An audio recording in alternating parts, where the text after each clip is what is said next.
Quiet! Quiet! Nagulat kayo, no? Ako rin eh. Ako nga pala si Empoy. Sabi nila, mukha daw akong tomboy. Pero quiet na lang kayo. Dahil ito ay nagmula sa pinakamalulupit na makata sa Baliwag, Bulacan!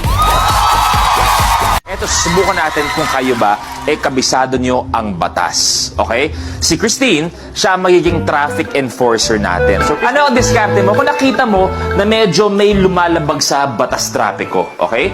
Empoy, kunwari, ikaw nagtutulak. Ikaw nagtutulak ng kariton. Kunwari, ikaw nagbibenta ng buko. Nagtutulak?